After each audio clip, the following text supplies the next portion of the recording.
আমি সইতে পারবো না, তাই তোমার যাওয়ার আগে আমার এই শরীর যেন পড়ে। হরিদাস ঠাকুর কাঁদছেন, মহাপ্রভু কাঁদছেন। সজল নয়নে মহাপ্রভু প্রশ্ন করছেন হরিদাসকে, আর কি বলবে, আর কিছু বলতে চাও? হরিদাস ঠাকুর বললেন, আর একটি বাঞ্ছা আছে গৌর হরি, আমি অনুরোধ করব, যদি ভগবানের কাছে কোনো কিছু চাইতে হয় ঠাকুর হরিদাসের এই প্রার্থনাটা চাইবে। আর কি বলবে বলো হরিদাস? হরিদাস বললেন, প্রভু আমি তোমার আগে যেতে চাই, কেমন করে শুনবে, আমি কেমন করে যেতে চাই, এই দেখুন এই প্রার্থনায় হওয়া উচিত। হরিদাস মহাপ্রভুকে বললেন, প্রভু নয়নে হেরিব তোমার কমল বদন, নয়নে হেরিব তোমার কমল বদন, হৃদয়ে ধরিব তোমার রাঙা চরণ। এই দেখুন ভক্তের ইচ্ছা, জিহ্বায় উচ্চারিব শ্রীকৃষ্ণ চৈতন্য নাম, এই মতো ইচ্ছা মোর ছাড়িব পরাণ।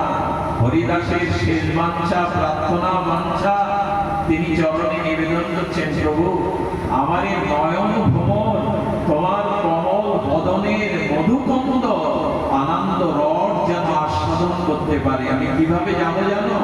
নয়নে হেরিব তোমার ও কমল বদন, আর হৃদয়ে ধরিব তোমার রাঙ্গা চরণ, জিহ্বায় উচ্চারিব শ্রীকৃষ্ণ চৈতন্য নাম, এই মতো ইচ্ছা মোর ছাড়িব পরাণ। আমাদের এসব জাগে তো নাম নিতে নিতে সাক্ষাৎ নামই প্রকট হয়েছে। হরিদাস বললেন, তোমার চরণ খানা বুকে নেব, আর নয়ন ভিঙ্গ দিয়ে তোমার কমল বদন মধুর রস আস্বাদন করব। আর এই জিহ্বায় শ্রীকৃষ্ণ চৈতন্য নাম নিতে নিতে আমি চিরদিনের মতো তোমার চরণে আশ্রয় পেতে চাই। এই আমার বাঞ্ছা, এই আমার বাঞ্ছা, অন্য বাঞ্ছা চাই না। সুধীবৃন্দ, এই ইচ্ছা যেন আমাদের মনে জাগে। প্রভু বিদায় বেলা স্ত্রী পুত্র কুটুম্ব স্বজনের মুখ না দেখি যেন তোমার কথা একবার স্মরণ হয়। আচ্ছা, আবেগ নিয়ে বললেই স্মরণ হবে না। নিত্য নিরন্তর নাম যারা, ভগবানের দিব্য নাম যারা নিত্য নিরন্তর সাধনার দ্বারা, ভজনের দ্বারা নিত্য নিরন্তর নেই, একমাত্র ভগবান তাদেরই দৃষ্টিগোচর হয়। ভগবান বললেন, নাম নিতে নিতে কোনো ব্যক্তি মুমূর্ষ সময় যদি দেহাবের স্মৃতিশক্তি হারিয়ে ফেলে, আমি ওই ব্যক্তির হৃদয়ে বসে তার হয়ে নাম নিয়ে নিই, তার হয়ে আমি নাম করে দিই। দায়িত্ব তার নিয়েছে। পরে এই ঠাকুর এই নিবেদন করলেন, মহাপ্রভু পুরীতে সমুদ্রে স্নান করে জগন্নাথ দর্শন করে তাড়াতাড়ি প্রিয় ভক্তকে নিয়ে এসেছেন। অন্যদিন একা আসেন, আজ প্রিয় অন্তরঙ্গ ভক্তদের নিয়ে এসেছেন।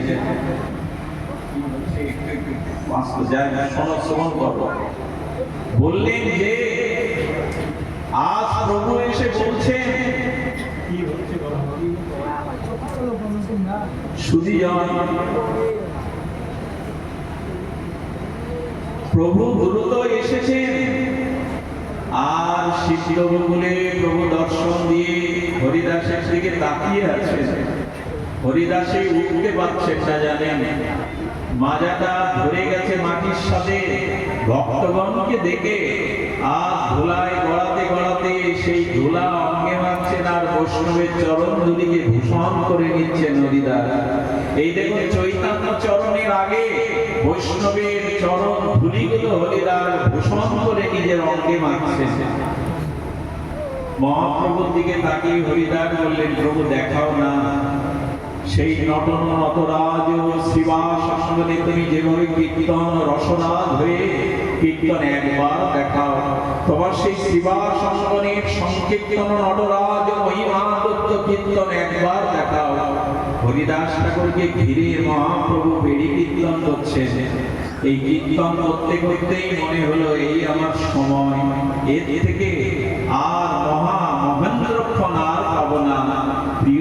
ভক্ত অনুভবের দ্বারা মহাপ্রভুকে ডেকে এনে হরিদাসের মহাপ্রভুর কোলে বসিয়ে দিলেন। আর প্রভুর চরণ দোকানা হরিদাস বুকে নিয়ে প্রেমাশ্রু ভগিলিত নয়নে প্রভুর নয়নে নয়ন দিয়ে শ্রীকৃষ্ণ চৈতন্য বলতে বলতে প্রভু চিরদিনের মতো মহাপ্রভুর চরণে স্থান নিলেন।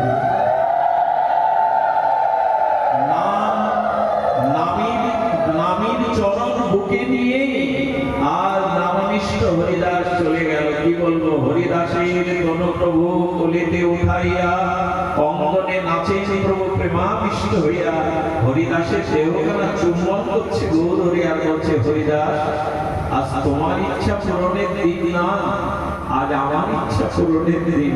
বাধা দেবে না হরিদাস? যতবার তোমাকে আলিঙ্গন করতে গেছি তুমি পামর বলে পিছিয়ে গেছো, আজ বাধা দেবে না? এই দেখো তুমি আমার বুকে, তুমি আমার হৃদয়ে চুম্বন করছে। মৃত লাশকে কেউ চুম্বন করে, তাকে স্পর্শ করলে স্নান করে শুদ্ধ হতে হয়। হরিদাসের কোন কোলে উঠে প্রেমাবিষ্ট প্রভু নৃত্য করেছিলেন, চুম্বন করেছিলেন। শরৎ দামোদর বললেন, প্রভু দাও। হরিদাসের অন্ত্যেষ্টি ক্রিয়া করতে হবে, নাম কি করে দেখুন। হরিদাসকে যখন সিদ্ধভোগ থেকে নিয়ে যাবে মহাপ্রভু লক্ষ্য করলেন বট ওই বকুল বৃক্ষ হতে কিছু ফুল আর বিন্দু বিন্দু অস্ত্র হরিদাসের বুকে পড়ছে। সিদ্ধভোগ বলছে, ও ঠাকুর, এ আমাকে আর নাম শোনাবে? তুমি বিদায় দিবে, এই হরিনাম কে শোনাবে? সিদ্ধ বকুলা ফুল দিয়ে অশ্রু দিয়ে আর হরিদাস ঠাকুরকে যেন বিদায় দিচ্ছে। আপনারা জানেন সেদিন হু হু শব্দে সমুদ্র তরঙ্গায়িত হয়ে ঠাকুরকে বলেছিল, ঠাকুর তোমার এই দিব্য নাম সমুদ্র বলছেন, আমি আর শুনতে পাবো না। এই নাম ভক্তকে কোথায় নিয়ে যায়? আর সিদ্ধ বকুল কাঁদছে, সমুদ্র কাঁদছে। মহাপ্রভু তাকে স্নান করাতে গিয়ে বলেছিলেন, সমুদ্র তুমি আজ মহাতীর্থ হলে। ও ভক্তগণ, হরিদাসের পাদদাগ যে পান করবে তার কৃষ্ণ প্রেম হবে। নাও হরি মরা মৃত মানুষের চরণ জল কেউ পান করে, কিন্তু হরিদাসের দেহ নাম নিতে নিতে পরম প্রেমময় তনু হয়ে গেছে। ওই জল পান করে ভক্তদের প্রেমাবিষ্ট এসে গেল, তাদের প্রেমভাব এসে গেল। এই হলো নামাচার্য হরিদাসের মহিমা।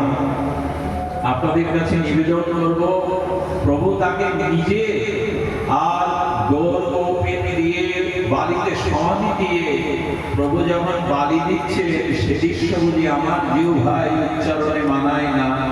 প্রভু বালি দিতে গিয়ে বলছেন, সারাটি জীবন তুমি সয়েছ, সারাটি জীবন তুমি নাম নিয়ে গেছো, নিজের কোনো সুখ কখনো চাওনি, তোমাকে তপ্ত বালি কি করে দেব? তাই চোখের জলে গৌর হরি বালি ভিজিয়ে আজ বালি সমাধিতে দিয়ে দিলেন প্রভু। জগন্নাথের দৌর্গৌপিনী চন্দন চর্চিত করে হরিদাসকে বালু সমাধি দিয়ে প্রভু নিজে পশারীদের কাছে ভিক্ষা চেয়েছিলেন। এই দেখুন নামনিষ্ঠ হরিদাসের জন্য শ্রীমান গৌর হরি আর পশারীর কাছে ভিক্ষা চেয়েছিলেন, আমার হরিদাসের মহোৎসব, তোমরা কিছু ভিক্ষা দাও। এই ভিক্ষা নিয়ে কাশী মিশ্রের আলয়ে প্রভু সেদিন ভিক্ষান্ন ছিল। সেই জগন্নাথের প্রসাদ, কাশী মিশ্রের প্রসাদ প্রভু নিজে ভিক্ষা করে সেদিন ভক্তদের বসিয়ে প্রসাদ দিয়েছিলেন। আর এই হরিদাসের জন্য প্রভু কেঁদেছিলেন, হরিদাস চলে গেল প্রাণে বাঁচা ভার, 3 লক্ষ হরি নাম কে শোনাবে আর? প্রভু কাঁদছে কেন এমন করে? কে আর আমাকে নাম শোনাবে? আমি আপনাদের নিবেদন করব, এই কাল কোলাহলের দিনে এই তপ্ত যন্ত্রণাময় কাতরময় দগ্ধিত সংসারে একমাত্র নামই আমাদের আত্মকল্যাণ করতে পারে। আরে এক শেঠজিকে নাম দিয়েছিলেন আর বলেছিলেন রাম রাম রাম জপ করবে, বলে সময় নেই, বলো বাথরুমে বসেও যদি জপ করতে পারো তবু নাম তোমায় কৃপা করবে। উনি বাথরুমে বসে জয় সিয়ারাম জপ করছেন। হনুমান বললেন, আমার প্রভুর নাম কে নেয় এত আদর করে? আর গিয়ে দেখেন বাথরুমের মধ্যে বসে নাম নিচ্ছে। হনুমান বাইরে এলে তাকে ক্রোধ ভরে মেরেছিলেন। হনুমানের পদাঘাত পাওয়ার পরে প্রভুর চরণ সেবা করতে গিয়ে রাম বলেছিল, হনুমান আমার অঙ্গে আজকে হস্ত দিও না, আমার সমস্ত অঙ্গ ব্যথা। প্রভুর পিঠের দিকে তাকে হনুমান দেখেছিলেন তাই পায়ের ছাপ। প্রভু তোমার অঙ্গে কে আঘাত করলো? বলে যে আমার নাম লয় আমি তাকে আত্মসাৎ করি। যাকে পদাঘাত করেছ তার চরণের আঘাতটা আমার বুকে এসেছে, কারণ যে আমার নাম নেয় আমি তাকে আত্মসাৎ করি। নাম চিন্তামণি কৃষ্ণ চৈতন্য বিগ্রহ। আমি অনুরোধ করব গৌর মণ্ডলে জন্মে মহাপ্রভুর এই যুগে যদি আমরা হরিনামকে গ্রহণ না করি, অন্য কোন ধর্ম করলে আমরা পার হতে পারবো না। এক কৃষ্ণ নামের সাথে যদি 10 সহস্র অশ্বমেধ যজ্ঞের তুলনা করা হয় তবে তার নাম অপরাধ হয়, কারণ নামের তুলনা অন্য কিছুর সাথে নয়। তাই এই বৈকালিক সময়ে আপনাদের কাছে হাত জোড় করে আমি নিবেদন করব, সময়ে নামটা নিন। জিভটা নাড়াতে যেন আমাদের অলসতা না আসে। এই জিভটাকে কৃষ্ণ কৃষ্ণ, কারণ এই জন্ম ছাড়া বলতে পারবো না। আমার পাঠে আপনারা অনেকবার হয়তো শুনেছেন, যখন হরিনাম করবেন দেখবেন কুকুরগুলো চিৎকার করতে থাকে। এর কারণ ওরা বলতে চেষ্টা করে কিন্তু ওদের জিহ্বায় কৃষ্ণ নাম আসে না।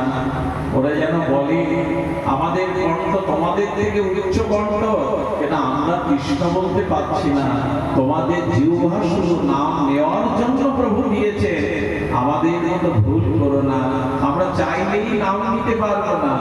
তাই জিহ্বা যখন পেয়েছি, গৌর মণ্ডলে যখন আপনাদের আবির্ভাব, মহাপ্রভু নিতাইয়ের যুগে যখন আপনারা কৃপা করে এই ভারত ভূখণ্ডে জন্মেছেন, ভগবানের কথা নাম এই দুটিকেই আপনারা জীবনের সার করুন। আমি অনেক ক্লান্ত শ্রান্ত হয়ে এসেছি। নাসিরহাট, আমাদের নসিরহাট প্রাইমারি স্কুলে হরিকথা আছে, একটু পরে আমাকে সেখানেও যেতে হবে। আমি আপনাদের চরণে এসে বড় প্রীত হয়েছি। আমি বঙ্গদেশের নবনামার একজন কি, না আছে বিদ্যা, না আছে ভজন, না আছে যোগ্যতা, কিন্তু আপনাদের এই কর্মময় জীবনে আপনারা যেভাবে ছুটে এসেছেন এই প্রতিকূল অবস্থা তাপদহে উপেক্ষা করে, আমি আপনাদের চরণে দিন কোনোদিনই ভুলব না। আপনাদের এমনি করে সাধু কথার প্রীতি, এটা যখন জন্মান্তরে আমাদের চিত্তে থেকে থাকবে। আমি মহাপ্রভুর কাছে প্রার্থনা করি, আপনাদের চরণে নিবেদন করি, আমি অতি ব্যস্ততার মধ্যে আপনাদের সেভাবে সময় দিতে পারিনি। মহাপ্রভু যদি কৃপা করে আগামীতেও আমি আপনাদের চরণ দর্শনের জন্য আসবার এই প্রার্থনা জানিয়ে গেলাম। আপনাদের সবার মঙ্গল হোক, সবার কল্যাণ হোক, হরিনামে সকলে নদীমতি হোক, এই প্রার্থনা করে আপনাদের চরণে বিনম্র প্রণাম জানিয়ে একটা ভিক্ষা চাইব। আপনাদের চরণ ধুলি বাতাসে উড়িয়ে আমার মস্তকে দিবেন, যাতে আপনাদের মতো শুদ্ধ ভক্তের সঙ্গ হয়। আজ এখানেই